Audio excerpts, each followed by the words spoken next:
everybody. I hope you've had a lovely Wednesday so far. Today's story is called Two Good Turns, and again it's from our Winter Stories book. I think this might be our last winter one. We might move on to the animal stories next.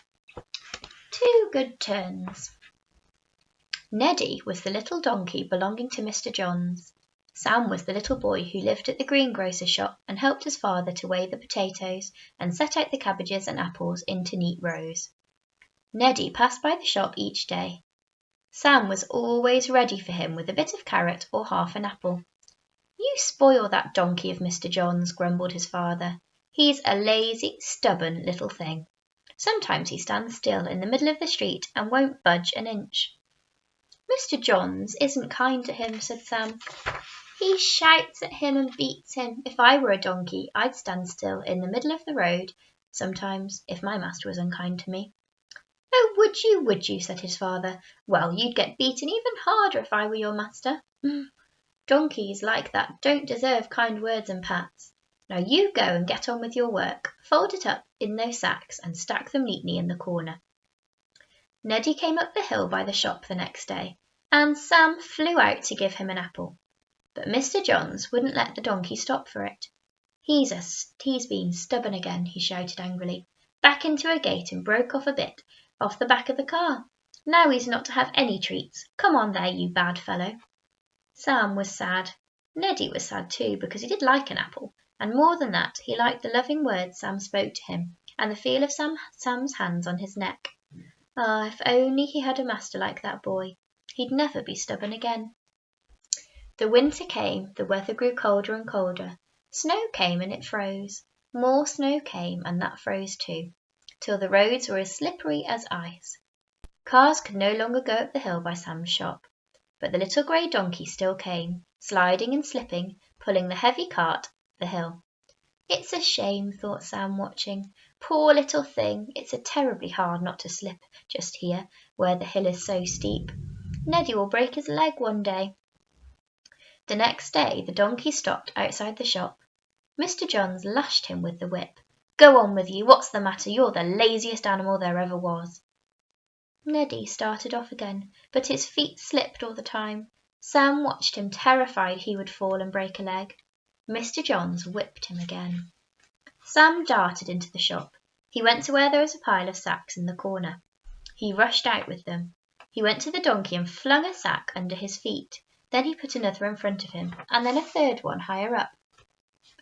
He made a whole pathway of sacks, and the little donkey found firm footing on them and pulled the cart safely up to the steepest bit. He looked around gratefully at Sam. "Nice boy, kind boy," his big donkey eyes said. "He could have not got up without that," shouted Mr. Johns grumpily. "Always making a fuss of Neddy. I tell you he's a lazy, stupid beast, and I'd be glad to get rid of him." Do you think Sam might offer to take him? Next day the frost was harder than ever. Sam was waiting with the sacks, and he made the same path for Neddy as the day before. The little donkey didn't slip at all. He was very pleased. It was Wednesday, and a half holiday for Sam. What should he do? "I think I'll go down to the pond, Dad," he said. "Not the one all the boys go to, because that's so crowded, and I do want a good slide. I'll go to Bolter's pond. They won't be so crowded over there." He went to Bolter's pond, and there were only 2 boys on it. "Trying it. It's quite hard," they yelled to Sam. "Come and try." The boys soon left, and Sam thought he would have a really good long slide. Soon he had a real beauty and enjoyed himself immensely. And then there suddenly came a loud crack, and the ice split right across as Sam was sliding. He couldn't stop himself and slid straight into the crack where the water was showing black below. In he went and gasped with the icy cold. He caught hold of the freezing edges of the ice and shouted loudly, "Help! Help! Save me!" But there was nobody near to hear. Nobody at all. The boys had gone home. Bolter's pond was in a lonely spot. "Help! Help! Oh, save me!" cried poor Sam. Somebody heard them then. Somebody had been put into his shed a good distance away from the pond for the night. It was Neddy. He pricked up his long donkey ears when he heard the faraway voice calling. Why, that sounded like Sam's voice. What was the matter with him? The donkey stood and listened. He felt uneasy. Why was Sam calling? Neddy knew how to undo his door, and he undid it now, jerking the catch up with his nose. He pushed the door and it opened. He galloped over the frosty hillside towards Sam's voice. He was puzzled when he came to the pond.